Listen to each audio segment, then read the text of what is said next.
Hi, friends. Susan Blackwell from the Spark File here to let you know that the doors are open for the Spark File Illume, a 9-month group creativity coaching mastermind that invites you to be the Chief Creative Officer and Chief Marketing Officer of your creativity. But what does that mean? That means in 9 months in Illume, you will clarify and advance your big creative goals and learn how to effectively share your work with the world. Now, if you're listening to this and you're an experienced creative or an accomplished professional who seeks a space where it is safe to attempt something you've never tried before, or complete a big creative project, or take your work to the next level and acquire the skills needed to share your creative work with the world, Illume might be right for you. We are calling in emotionally intelligent, high-functioning creatives who are ready to level up. You can find out more by going to thesparkfile.com/Illume, but do it now to find out if Illume is right for you and to save with early bird discounts. That's thesparkfile.com/Illume. Take a leap, take a risk. Go to thesparkfile.com/Illume and join us for Illume. The Sparkfile podcast may contain profanity and other adult content. Please use your discretion. When I bump into something that inspires me, I dump it in my spark file. Could be something that I want to make or how I want to be. I pump it in my spark file. I jump into my spark file. Let's open up the spark file. Welcome to the Spark File, your one-stop comic shop for creative inspiration. I'm Laura Camion. And I'm Susan Blackwell. If you're joining us for the first time, welcome. You may be asking yourself, what exactly is a Spark File? Where do I get one? What do I file in it? These are legitimate questions, and we've got answers. Yes, we do. A Spark File is a place where you consistently collect all of those inspirations and fascinations. And if you're like us and you're making stuff all the time, you already know that sometimes the wellspring of inspiration can run a little dry. We're here to refill it. We are on the lookout for fresh ideas, images, and inspiration that spark our creativity and pique our curiosity, things that inspire us to get up off of our asses and make things like this very podcast. Or a YouTube video series that imagines the wisdom and wonder that a child might bring to the presidency. Or stories and drawings that cultivate empathy and imagination in kids and former kids. Or a book that helps us all remember how to fly. On today's Makersode, we're going to talk to someone who truly sparks us. And that special someone is Brad Montague. Brad Montague, welcome to the Spark File. Whoa, me? Yes, you. I was just here to watch the podcast. I didn't know I was going to be on it. I'm being pulled from the audience right now. You're in it now. You're in it. You're in the thick of it. No, you're not quite yet in it because first you have to pay the toll to the troll under the bridge, and that's me. This is the Spark File price of admission. Real quick, you have to tell us a creative risk that you have taken recently, or maybe it's one you're about to take. I don't know. Yeah, I'll tell you. I am trying, and I've been trying to be in the habit of it always being a risk. I love it. Because for a long time, I tried to get everything perfect. And the more you're like, you know what? The scribble's perfect. Like, it's the idea of the thing. Let's just have fun. Let's make a mess. But that's a little different when you're doing something. That's like art. And a video's fine to have a few edits, but we're in the midst of a live event. Yeah, we're about to we're do. Here at Story Gathering in Nashville, Tennessee. Sharing a talk. And usually you want this to be polished. You're closing out the conference. That's right. That's no small thing. You know, you put it that Big way. finale, not to make we might call it. Put the pressure on it. Yeah. Well, I was thinking, you close out a conference, like it needs to be, you're tying the bow on the whole thing. That's right. It's the thing they could remember, for better or worse. It's a kiss goodnight, baby. And that's right. That's right. Make it a good one. So I'm going to start the talk by saying I wanted this to be a big deal. I wanted to close it out big with confetti and a choir and a t-shirt cannon, but you love me as I am. I'm just going to tell you a story. But then at the end, there's confetti, a choir, and a t-shirt cannon. Dreams do come true. So right now, as we're doing this, there is a charter bus full of children and elderly people from my hometown 2 hours away that are on the way here. They've been rehearsing. I've got my t-shirt cannon. We're ready. Oh, you're doing it all. But will it work? We'll see. I put my money. We'll be the judges of that. And this is what I'm thinking, though, and that's always, if it works, then it's gonna really work. If it doesn't, the idea is it's still going to be fun. That's right. I put my money on it's gonna blow people's butts off. I think so too. That's what I'm putting my money on that. But it is still, we were talking before we started recording, and there is still something about like, will the t-shirt cannon go off? Sure. Will I accidentally kill 12 people with the t-shirt cannon? Like, there are risks. That's right. Will the pyro set the choir on fire? We don't know, but that's the thrill of live performance. It is. I'm excited for you. So, I like it. I'm excited about it. I'm ready. I like it. I like it. Welcome. Welcome. I would say you are admitted officially into the Spark File. Brad, for people who don't know you, can you tell us two-parter? One, how do you identify creatively? And then maybe describe your work a little bit for those who don't know the magic of Brad Montague. There's lots of ways I want to describe myself. Okay. As a writer, director. Yeah. As, all those things. Yes. But being real, I'm just a human being who wants to be loved. Oh.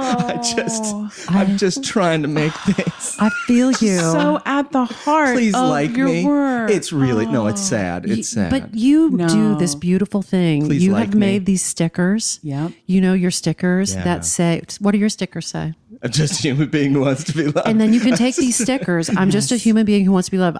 When I first saw, I think I saw them on Instagram, you had them applied to a photo of like Kim Kardashian and her husband, Kanye. And I was like, it was such an amazing reminder about every person. Yes. And I'm going to say every soul, every being, every puppy. You can do it to the front. I did it to the front page of the New York Times. I would graffiti it with all the stickers. You can put them on your TV, like whatever comes up. It always is applicable. Yeah. And so really everything you're making. Angela Merkel, I'm just a person who wants to be loved. I thought it was, it's so, genius. this is the genius of Brad Montague. Just that, taking a concept like that and distilling it down into a sticker, which is fun. Yeah. And there's something about that distillation that illuminates like a whole concept. It's the great equalizer. It's such a reminder, who I am and what I am, someone who wants to be loved. Yeah. And then reflecting on how I may have judged another person as I'm looking at them and realizing they are just a human being who wants to be loved. It's such a magic. It's in its simplicity and its truth and vulnerability. It is perfection. So you identify creatively as a person who wants to be loved. Who wants to be loved? And I'm trying to let that guide me in a healthy way. Because there's the unhealthy way of like, please like me. Yeah. And I'm trying to notice when it's that or when it's coming what's the healthy way? From love. Right. If the things I'm making are coming from love. So like I discovered, I spent my whole life trying to do things to get stickers. I don't blame you. As a kid, Reward is in your hands. You know what? You're going to get this shot. And you get a sticker. You're going to get a sticker. Oh, game on. Like, I'll do it. If you, in the summer reading book club at the library. I will read those books. To get those stickers. Give me stickers. Attendance. Well, then I found out you can just buy stickers. What? Yeah, you can make your own. It's a thing. Yeah. And so now it's been dangerous because I realized you could just make stickers now. And then I'm starting to think, okay, well, am I going to do things for stickers? Or am I going to actually like give stickers? Yes.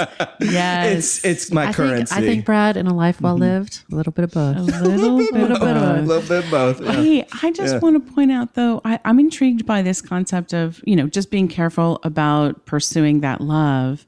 But isn't there a question in there inherent to that is how we define love? Mm-hmm. Because there's love and then there is the adulation that can sometimes motivate. How do you grapple with the difference in that? Because there's been so many times where I've judged success of something based on the response, based on how many people applauded, how loud they applauded, how much media it got, all of that. Yeah. And then realizing that the real success comes from you creating something out of love as a gift to people and them receiving it with that same love. And when I started doing that, it changed everything. Things started to click in a way where it wasn't just, hey, I like that thing you made, or, oh, this is really cool. And it became a true connection between deeper people. engagement. I want to apologize for tearing up so early in the interview. Here's a prediction. Here's a hot take. By the end of this interview, how much, Brad, let's place a wager. All right. How many times do you think Cammie is going to cry? All right. So the wager involves stickers. We're going to get stickers Yeah. for this. I would like a sticker every time I cry. That would be okay. You deserve a sticker. I just love it. I have to tell you, it's beautiful. become, actually, I feel like I've done a good job, or I've done my work well when Cammie and Cry's happy tears. They're happy tears. I love it. I just love when we get to talk to Cammie's tears are my sticker. I just realized it. sticker tears. I just feel so grateful to be able to have these kinds of conversations with people who are working and speaking truth. That's what gets me. When you said that, I was like, that is the truth. And it just like out of me.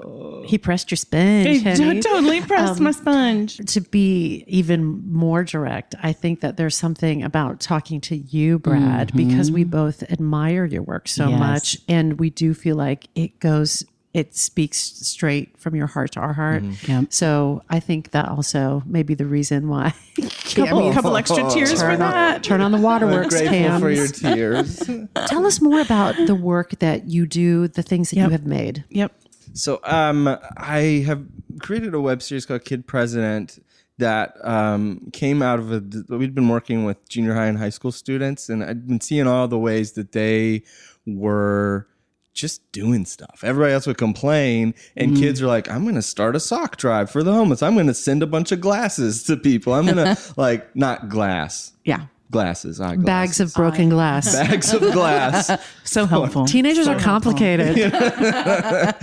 But they would, were normally, and in the midst of, I would be surrounded with all these kids and these projects and all this hope. And then I would go to Grown Up Planet and see there was just a complaining about the things. And these kids were, without prompting, were doing the things. And so to bridge that gap, it's kind of like, well, let's just have a kid speak directly and say, hey, listen to me, listen up. and that became, it was like sort of a joke, but it was very heartfelt, and it balanced that silly and serious. And they just were like 2-minute things I was putting out. Just listen to a kid for 2 minutes, and here's what they have to say. So my little brother-in-law, he lives across the street from me, put him in his Easter suit and put him behind a desk and just started putting them out. I've also heard you say it was a way for you to spend time together. Yes. You were looking for a way to spend time together. Yes. So there was a spark of inspiration in that as well. Absolutely. Because I was working lots of jobs at that time that were more corporate, more like marketing. I was the guy with the camera that would edit and make videos. We were putting on events, and it was a fun, creative time, but it wasn't the expressions that they weren't from me. I worked in a newsroom for a long time. I would have a camera. I'm trying to, in the same way that when I say to tell people I worked in corporate for 20 years, and they're like, how was that? No, there's a great clip. I need to find it. It's on VHS. We have it. It's one of those interruptions that come up on the news, like coming up at 5 o'clock. Yeah. We've got when they're in the newsroom, you see the people working. So there's the newscaster, and then I walk by looking at the camera just so awkwardly, like, hey, they walk by. Well done. I was just, please, hey. I'm just a person who wants to be loved. I know there's news, but could we just hug? Yeah. But what was hard with news and all of that is you'd show up with people on their absolute worst day and you document it. I remember there's a news package I was really proud of. I'd got great camera angles of this car wreck. And it just in the moment, I was like, oh yeah, here, this. Never talked to the people that were involved. Never any of that. Just, hey, get the intersection there, get the shot. Yeah. And when it ran on the news, I remember thinking, oh no, I just documented somebody's worst day. Yeah. And I'm doing that every day. Broadcasted right. it to everybody. Yeah. And I never talked to them. Never. And it was like, okay, I don't want to do that. For a sensitive soul, it seems like that might be one of the most painful places to be, because that industry is just cranking out the bad news. And there's people within that aren't about that machine. And then yet there is that truth of, well, this is the most interesting thing, because good things are always happening, but there's that one bad thing. Let's let everybody know, because that's the anomaly. That's the interesting. Yeah. And to flip that, it becomes, okay, well, how can we talk about the things we don't always talk about? That really important thing about each other, about kids that are doing beautiful things. And how do we do that in a way that actually breaks the cycle and them realize and come awake, oh, there's kids that are doing beautiful things. Before we get too far away from it, I just want to encourage everybody listening to this podcast to just throw into your Spark file Kid President. If you haven't seen it yet or haven't seen it in a while, put that in your Spark file and go give that a visit. It is a treat. It's fantastic. Thanks. And you said that it's like, do you feel like that is the thing that you're best known for?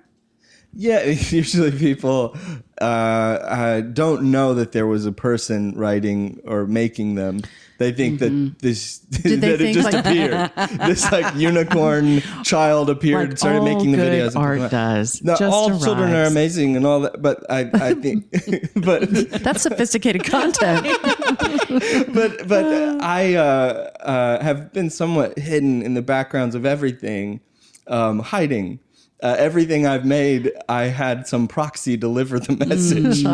Everything from, oh, here's a dog that's really wise. I started for a long time. I'd have a poem I wanted to share. I'm like, hey, this dog wrote this. That dog's amazing. So if you don't like it, talk to the dog. Listen to advice, dog. Even right now, I posted a thing that drew this little guardian angel and had where he has a help desk and he'll answer your questions. Yeah. And so I set up a toll-free number where people can call, but they're not talking to me, but they are me. They're talking to me, but they refer to this little angel. They're like, hey, little angel, I got a question. And Oh my God. and I'm going, why can't I just say, hey, will you call Hey, me? Brad. I'm going to ask. But then there's a certain playfulness to Yeah, hiding sure. in all of it. And When you describe it though as hiding, I wonder, so I assume it's all by design. And is there do you crave stepping out from that or continuing to cultivate that? Because I think they're both amazing choices. Like Or a there's little no bit of all of judgment. it. Yeah. there's little a bit of all. tension between wanting to interact and connect directly, and then another of wanting just them to play with the work itself, them just to experience the pureness of that. Yeah.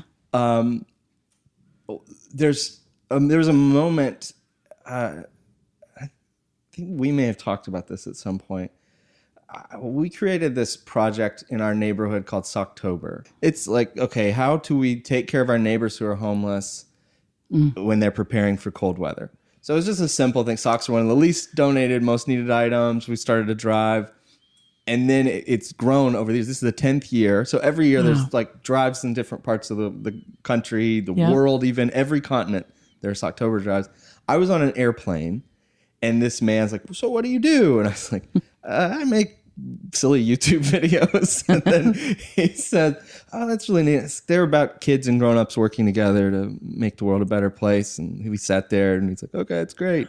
And then he goes, hey, you might be interested in what my girls are doing. We actually, they did this project at their school. They call it Socktober.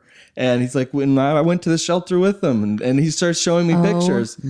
And I'm there just wanting to scream, I did that. That was my idea. That was all me. Gosh. But instead, I just was so sideswiped and so moved. And like, I'm in the sky. Did you burst into tears? And was the guy like, hey, buddy. hey, big fella. I sat there with my hands, like sitting on my hands, just shaking. And I was like, he probably thought this man's insane. Just rocking in your seat. I just went, that's a really good idea. Oh my God. Because I'm in the sky by a stranger Yeah. who shows me a picture on the phone, and you're going, That's amazing. so does it matter that I get the credit, or does it just matter that it happened? Mm-hmm. When I go to pitch shows, I suddenly start thinking, I wish that they knew. Are you like, I wish Sure. I wish that I could, I wish that they realized that I've done other things that they. I thought you were going to say when you pitch shows, you wish you could send in a wise dog in your place to pitch for you. If only. If only. There is something magical to the person owning the story of Socktober, owning the story of your creative work. Slightly different because I didn't create Blue Man Group, but I worked with them for 20 years. And as their PR person, all the stories in the world were, started somewhere on my desk. And when I would meet people, it'd be fascinating. And they say, where do you work for Blue Man Group? And they're like, oh, they have shows all over the world. Did you know that? And did you know they started in Chicago? And I'm like, well, they didn't, but tell me more about it. Tell me more. Tell me more. And I would have those moments too of like, you know what? I don't need to tell them. I want to hear like, what is their experience of it? Yes. So they would tell me entire stories about the origin of the company that I worked for and the work that we do. Yeah, I have people tell me all the time about like, oh, Robbie, the kid who plays good president. He just like, oh, really? Oh, nice. Oh, I had no idea. Yeah. And Liz Gilbert talked about this one time where she said, people all the time assume Eat, Pray, Love's her only book, or that was the first book she wrote. Yeah. And she said something that has helped me a lot. She's like, they're not experts in me. That's not their job. Yeah, that's right. That's not their job. Can you take us back and tell us when you first knew in your bones that you were creative, that you were a creative person? And follow up, when did you know that you were going to make creativity a career? Mm-hmm. So 4th grade, I had a teacher who got me. Who was that teacher? Debbie Perkins. Oh, Debbie Perkins. I got to see her last spring again. Hi, Miss Perkins. She's amazing. I would finish tests early so I could draw on the back. And she understood that there was something to that instead of just like saying, hey, cut Quit that out. misbehaving. Hey, doodling on the back of his test. She would like comment on the stories and the stuff itself and be like, oh, that's so she really would grade the test and also yeah. And then she'd be like, critique. hey, would you like to? I remember I had one that was actually a comic about a bird, and she taped it up to the board and it's like, this is look at what Brad did. How neat. And I was like, That's my first gallery show. Well, then there was a school newspaper. This is a small town, so the school was kindergarten through 12th grade. Like it's a little bitty town, little bitty school, and there was a bunch of high schoolers ran the school newspaper. And she was like, "You should put some of these in the newspaper." And I'm like, "Oh no!" You were so little. You were like a New Yorker cartoonist at 4th grade. I couldn't possibly. Oh my! And so she starts, sharing that stuff and letting me present them, and it was like one of the. I don't know that it was the first time, but it must have been because I remember it so distinctly. Yeah. Her eyes looking into my eyes, saying like, "You are an artist." And and her reflection of you were like, I am creative. Yeah, she even helped me pack up a lot of my drawings and stories to send to Walt Disney Feature Animation, which is just, who does that? And she herself was like more of an athlete. She played soft, like she and I think I thought going into her class, oh, she's not going to like me. I'm not an athletic kid. I'm an indoorsy drawer. And instead she was fascinated by it. And other teachers just tolerated it. And she celebrated that. And I've found out she did that with other kids too. It was not just me. It was that's why I fall in love with teachers. Teachers right. That's what they do. Yeah, that's right. They do that to make every kid feel that way. And please tell me the name of your next book, or perhaps your autobiography is Indoorsy Drawer. Indoorsy drawer. Yeah. Pale indoorsy drawer. And when did you know you were going to make it into a career? I will honestly say I've always wanted to, but didn't think it was possible. So news was close enough. And then when it was not the stories I wanted to tell, yeah, I was like, I can't. This is not. You busted out like the Kool-Aid man? Yeah, I've got to do something else. How did you make that leap? Because I just had this resonance and realizing a good number of our listeners are probably right there in that moment thinking, I wish I could, I don't think I can, or I'm close enough and I can't ask for more. How did you make that leap?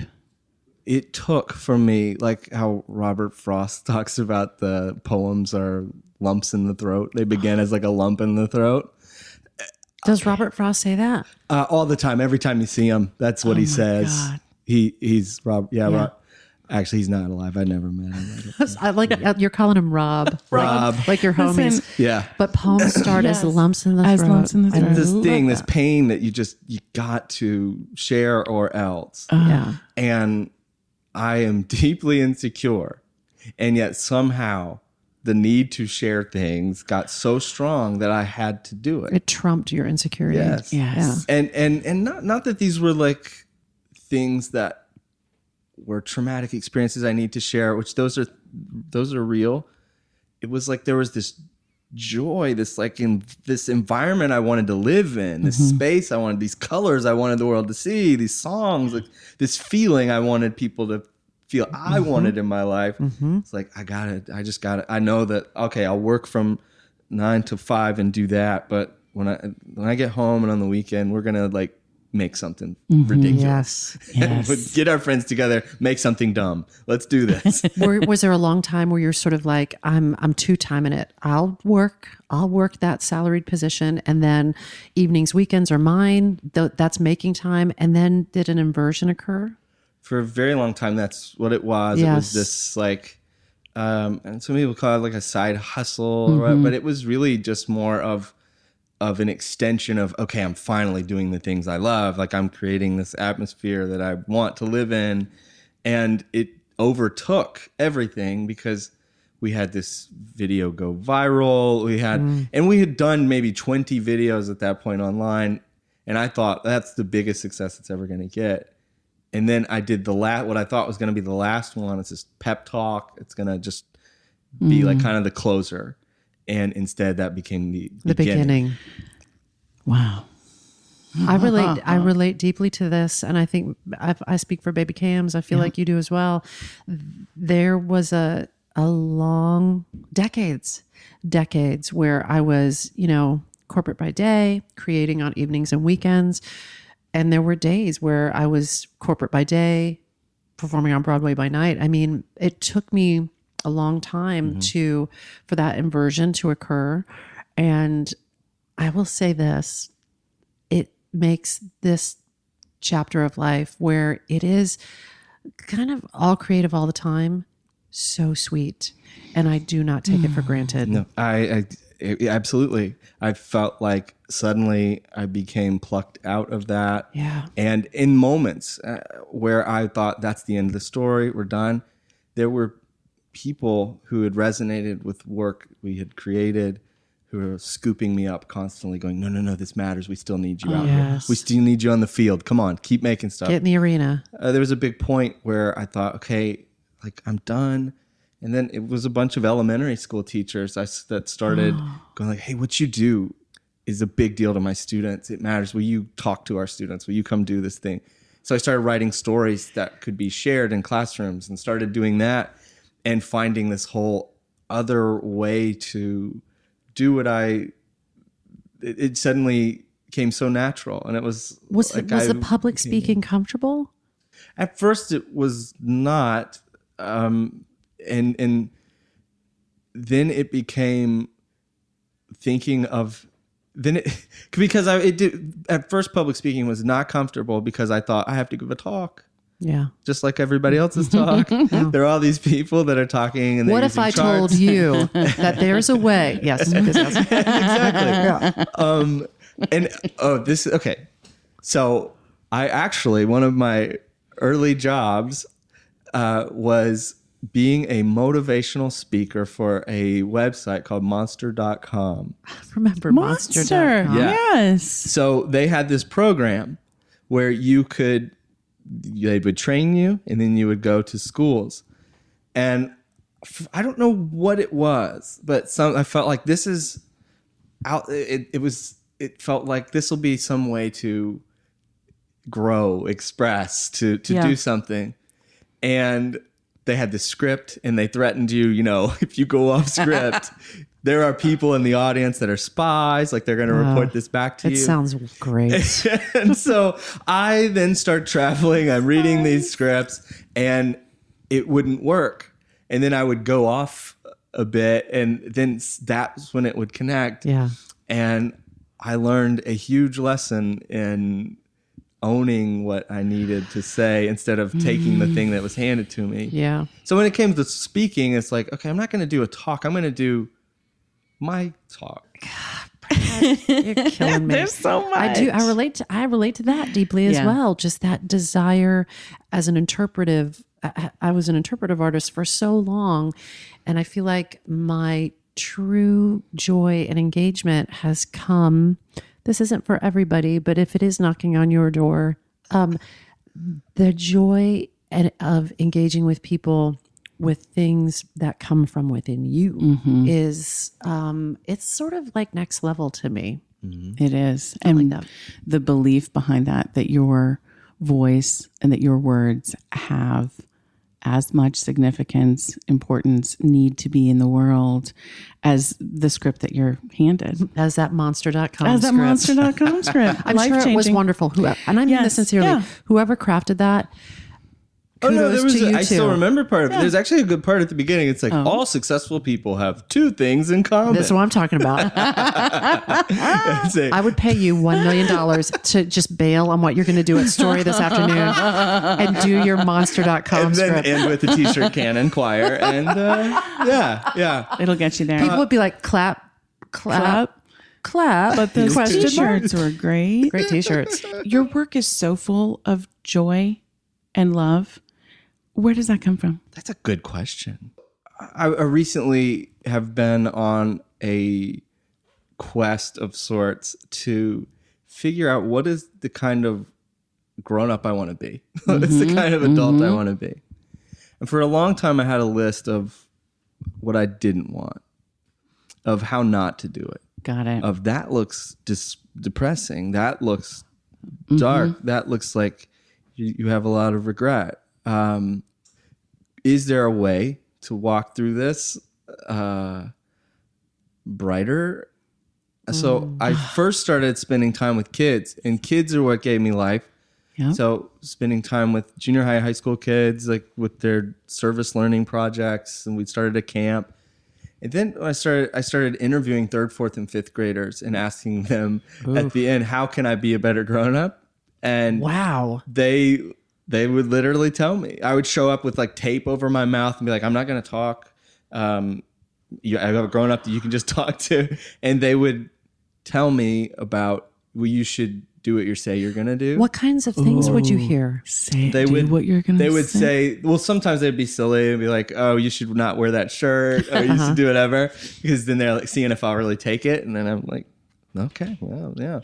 And then they would then open up more and say things like, you should actually show up when you say you're going to like do something. So keep your word. They would say things about, you should do things with us. A whole lot of that was a theme. Playing, they would talk about that. Even as old as like 5th grade, they would use words, even that language. And that kind of became more of, oh, well, here's what's not. Like sometimes they would tell me about somebody great in their life, like a grandmother. But I was kind of feeling like, well, what is... So then I started interviewing people over the age of 100.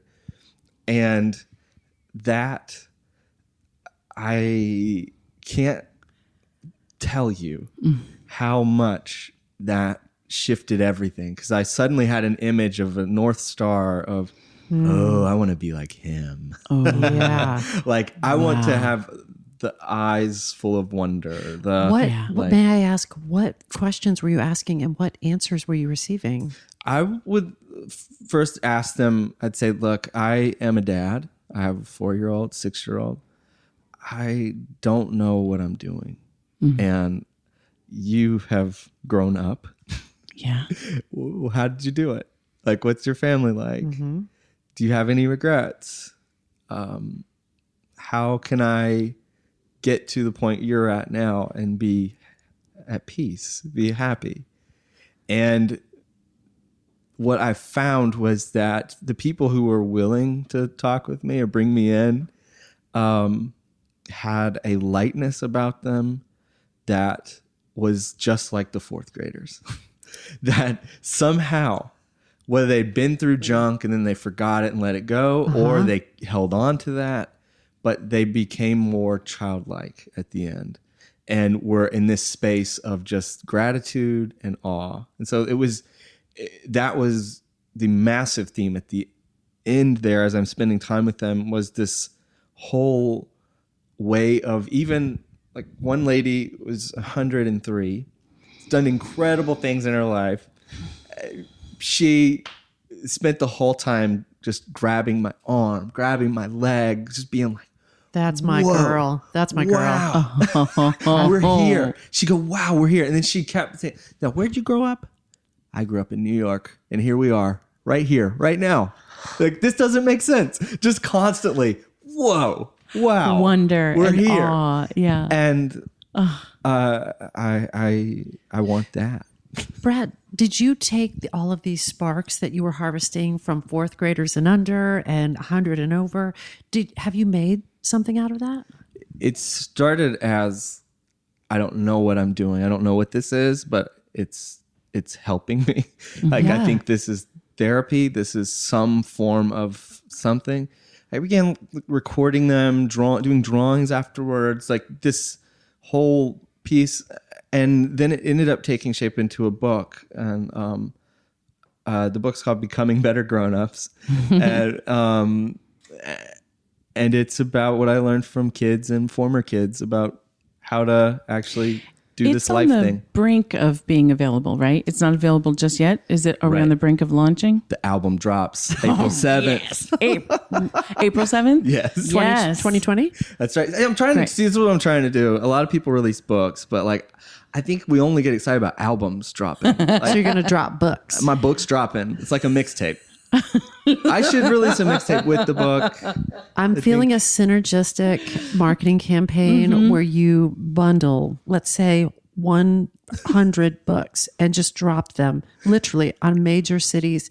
Yeah. I don't foresee a lawsuit. No problem with that. Yeah. Good. $1 Million Sparks. Excellent. One of my favorite illustrations of yours, Brad, is this beauty.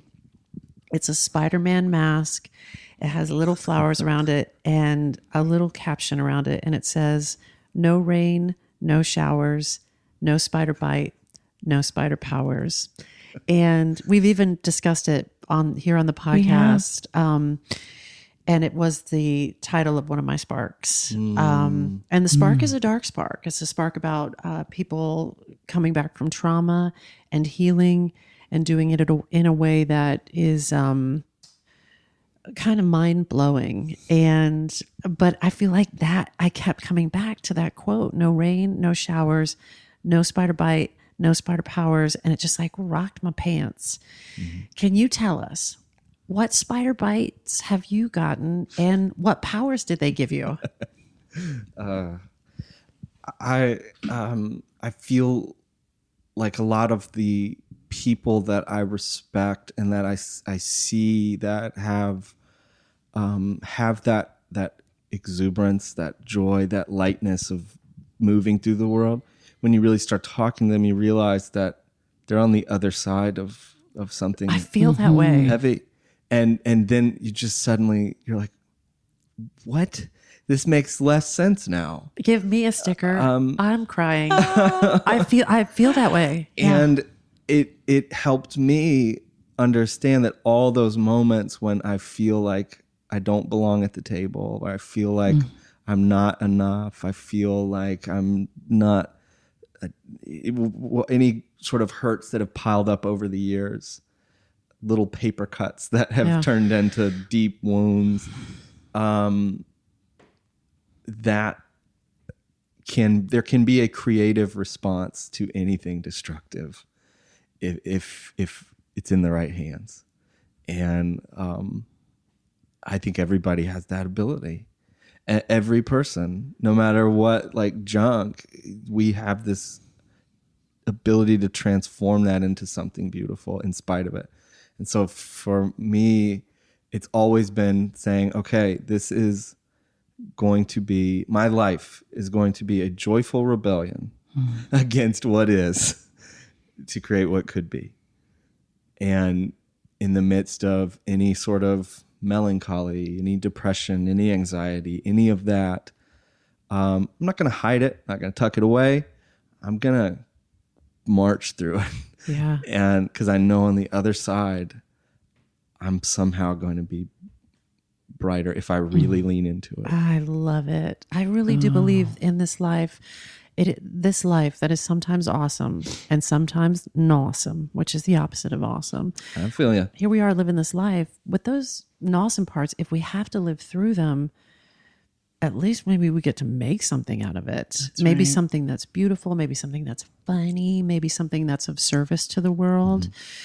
Again, I feel like one of your superpowers, Brad, is your ability to take a great, big, complex concept like that and then just distill it into this beautiful image or this beautiful couplet. You know, That's right. I feel like you're magic. I feel like it's quick kicking Laura Cammy in. I know. I got excited. Brad just kicked I Laura. got a Nice. compliment. I can't accept compliments. So I just kick. You have to take just it. kick. Brad, you have to take it. You have to. That's one thing that writing a book was a bit of a challenge because I get excited about the economy of words, about like really bringing it down to a few words. Yes. And they're going, no, this is 60,000 words. I'm like, but I got 10 here that are really But I've got this great. Powerful, succinct, and truthful. I do think it's one of your words. superpowers Yeah. is that economy of words. And as somebody who can just can talk and talk and talk, true. I It's admire true. it so greatly. Susan, shut up. I love every word that comes out of your mouth. Do you? I do. On a related topic, we're obsessed, I'd say on this podcast and off this podcast. Sure. We're obsessed with the idea of how people process what they perceive as a failure. And we've noticed themes of like it can, shut you down or it can motivate you further or end all of your creativity. Where do you land in that? What do you do? Do you have something that you perceived as like, ooh, that was a belly flop? What did you do afterwards? Yes, I have a long series of those. Like that's the thing is that, you suddenly start having work that people see and they're like, oh great job. This guy. Oh, and they're like, you're so lucky. Here you go. Like people. And then there's friends who've seen me like through the years make a dunce of myself over and over. And they're like, oh, finally, like that actually made sense. That thing you did actually. Can you tell us one of those times where you're just like, that was embarrassing. My friends called me out on it. So I hosted a no budget talk show that aired on local television. And it was in a bagel shop while they're having business. Okay. Business hours. So people will come in and he's running the coffee grinder while I'm interviewing our mayor. There's a lady who comes, and I thought, I'd seen Letterman have dogs, and so I was like, there's a lady I knew who had a bunch of dogs. So she's not like the Humane Society or anything. She just liked dogs. So I had There's dogs a dog on the show. hoarder. Yeah, they had the section Bring him with to the dogs. bagel shop. It's realism. It was. I was like, let's just put on a show, like Kermit and the Muppets. Let's just do a show, guys, and get all my friends together. Yeah! And I thought this is really fun. And then I would see it on TV and go, oh no. I did that. That's me. How do you Front and process center. when you see that and you say, oh no? How does Brad Montague process creative imperfections or failures? Well, I think then beyond that, there have been so many moments where I have misfired, where you think this is going to communicate exactly what I need to. This is the thing. This will get him. And either nobody pays attention, nobody sees it, or you spend like a year and a half working in development on a TV show that for no reason at all, Doesn't materialize. just it's gone. And that was so hard because after having a series of successes and then going, oh, I got this next thing. I'm so excited. It is leveling up. Like this thing is even better. You spend a year and a half. Everybody's asking, what are you doing? Oh, I'm working on this show. It's going to be great. And then woof, gone. Yeah.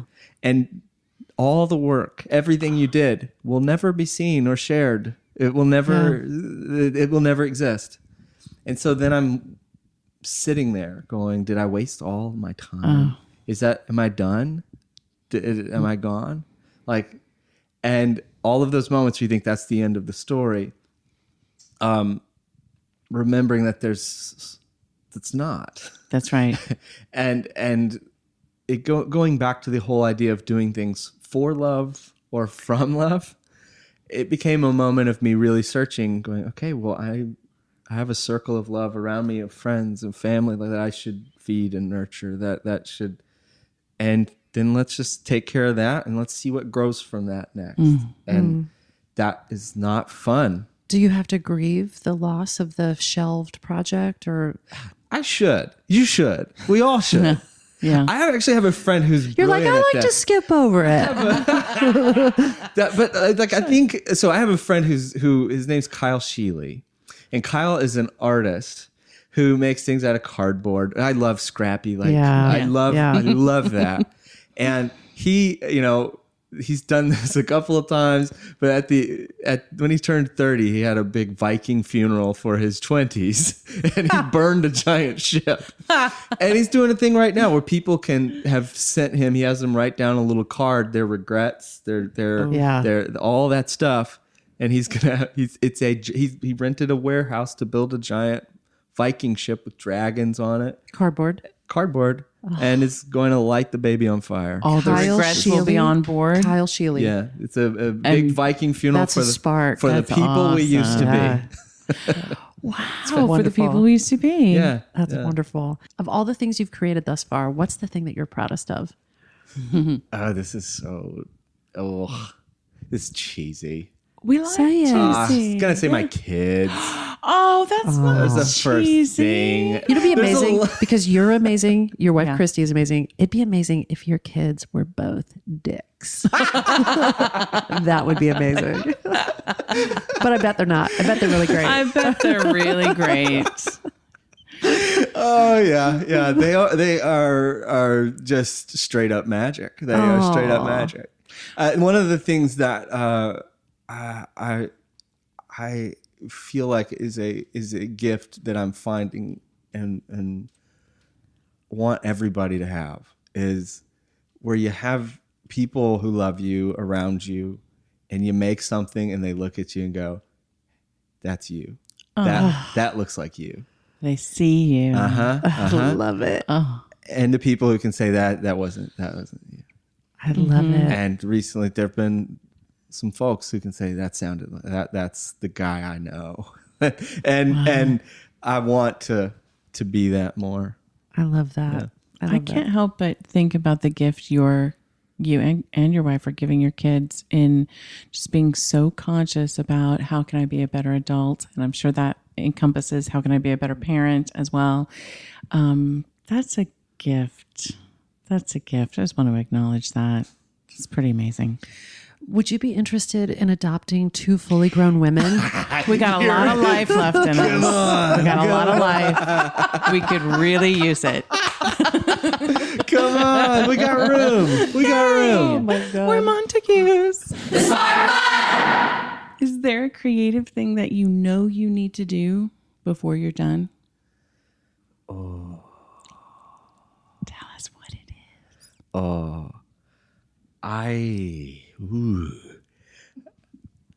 Is this a question you ask everybody? We Am tried. I dying? You're super special. We tried to. This is your life and you're dying. You know, it's interesting because some have had that reaction to like, ooh, does that mean death is imminent? It's not.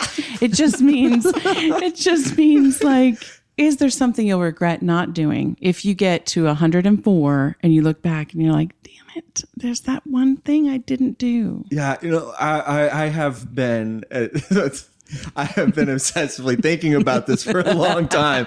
So it's not you're not throwing me off.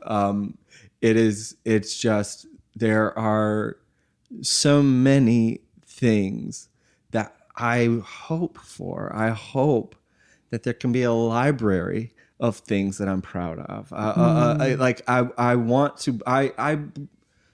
to believe, and I do actively feel, and I want this for every artist, anybody listening to this, that you have mountains, gobs of great work in you. Yeah. And it might be a canvas, it might be like a dance, it might be a video, it may be a film, it may be just, your living room.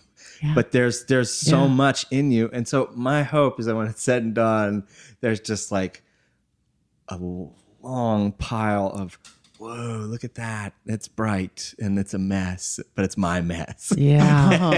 and there'll be a big sign over it that says Brad's mess. Brad's mess. he lived, made things. Brad Montague, what is it all for? This is overused. That's because it's true. It's all for love. It's all for that thing that ties us together, that's bigger than we can explain or imagine and feel, that thing that unites the people that I know are hearing this that I'll never see, that thing that somehow, that love, it's for that, for us. And the more that we tell stories, the more we create things, it reminds us who we are. It reminds us why we're here. That's what it's for. I love when I saw you perform, I guess it was last year At Story. I did a like a original theater piece essentially at Story last year. And we got to connect afterwards. That's right. Yes. But you performed this piece that was just stunning. But the thing that I feel like great art does is it makes the person receiving it want to live somehow. Like want to give me another sticker, Brad. I know. Get the stickers. But that's the thing. But the irony is the whole piece that I was, it was all about end of life. It was all about dying. And it made you want to live. And it made you want to live. Like that, seeing you share that, seeing you go walk through that pain for us. Be the avatar, be the proxy. I saw you do that, and I was like, oh yeah, okay, that's a gift. So to take it back to my original spark, the spark of Brad Montague for me, Susan Blackwell, this is my voice. I did that piece. I worked very hard on it. I worked for months on it. I took it very seriously because I knew when I performed it at Story, it would be a one-shot deal, shot out of a Canon, shot out of a t-shirt cannon. And I really wanted I wanted to feel free and present and grounded when I was telling the story, not just like a hot adrenal cortisol mess. And I was really actively working during the performing to be present to this collective of 1,100 individuals in this beautiful theater. And the face I kept coming back to was the face of a person I did not know yet, Brad Montague. This face. And when I ran into you in the lobby, and I just knew you were this warm, loving face who gave great audience. And I walked into your arms and I was like, and you were like, your piece. And I was like, let's talk about what a good audience. But that was my initial engagement with you. And I remember it as clearly as I remember the piece the piece I put 4 months into. I remember our sort of dance together while I was performing that piece out of 1,100 people. There we were. Suck on that, Brad Montague. And that is what it's all for. Yeah, that's what it's all for. Finally, Brad, who or what is sparking you these days? Yes. Oh, yeah. Okay, so I am just a fan of things. Like, I am a big fan of things. And I love when I see people do things that surprise me. And just, there's so many people right now that I'm just like, they're coming alive. They're doing great stuff. So one is, it's Julio Torres. Julio Torres, the comedian, writer.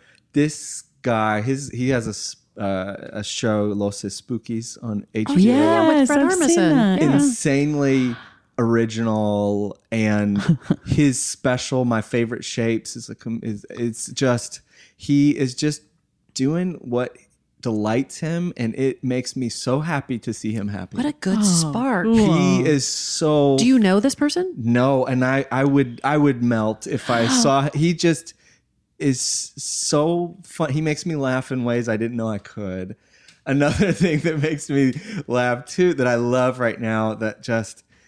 so Nancy Comics, Nancy, like the old, Nancy Sluggo, spiky hair. So I didn't realize that it's been going on for. They like trade off cartoonists and they give it to people, and this Nancy's got legs. She's been going a long time. So just recently, there's somebody new has taken over, and this woman is just brilliant. She is hilarious. She is subverting comic form. She's taking this old character and turning her into like what she's always been. And if you go back to read the original comics, like Nancy's going to come out. Oh my goodness. Yeah. Like seriously, I've been telling people, go read Nancy comics. Like, and what's made me do, you go read the old original ones and they're so weird and surreal. And she's like going, I'm going to do that. Like the original ones are way ahead of their time. Brad. They're so good. Oh, these are two great hot sparks. Yeah. Hot sparks. Thank Love you. that. Hot sparks. Thank you so much to our guest, Brad Montague.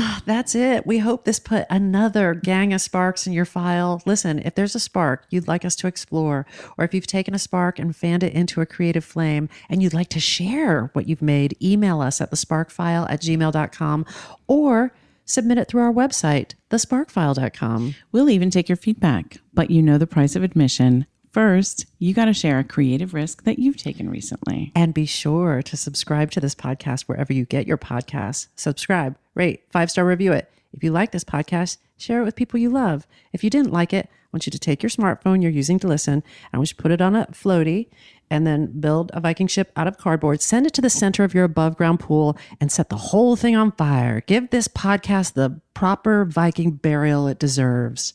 If something tickles your fancy and gets your creative juices flowing, we're writing you a forever permission slip to make that thing that's been knocking at your door.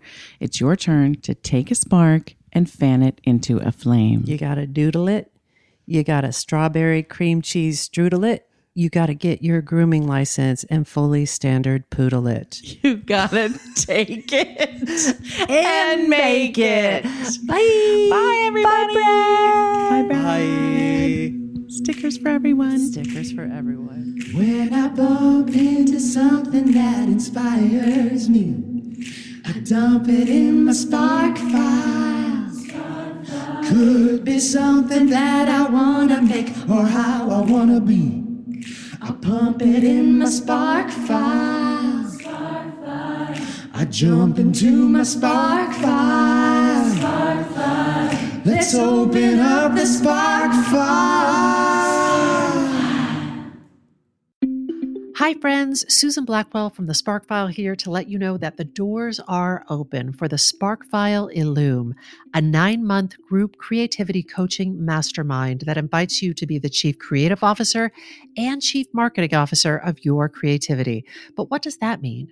That means in 9 months in Illume, you will clarify and advance your big creative goals and learn how to effectively share your work with the world. Now, if you're listening to this and you're an experienced creative or an accomplished professional who seeks a space where it is safe to attempt something you've never tried before, or complete a big creative project, or take your work to the next level and acquire the skills needed to share your creative work with the world, Illume might be right for you. We are calling in emotionally intelligent, high-functioning creatives who are ready to level up. You can find out more by going to thesparkfile.com/Illume, but do it now to find out if Illume is right for you and to save with early bird discounts. That's thesparkfile.com/Illume. Take a leap, take a risk. Go to thesparkfile.com/Illume and join us for Illume.